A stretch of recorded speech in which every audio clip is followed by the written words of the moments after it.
Shin me kuka sani game da illolin rashin shan ruwa?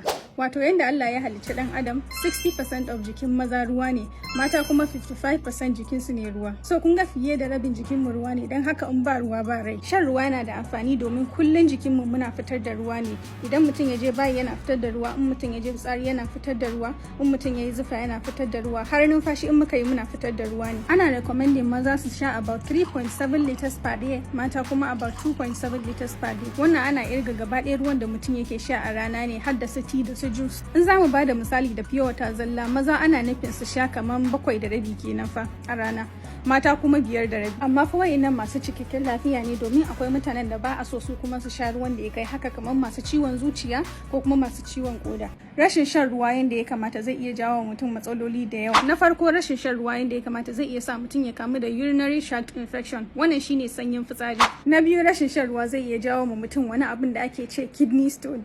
Ku samu wanda suka taɓa yi su ba ku labari. Wato kidney stone akwai wasu minerals ne a cikin renal system ɗinmu, wato kodan mu, da za su iya dunkulewa su zama kamar dutse.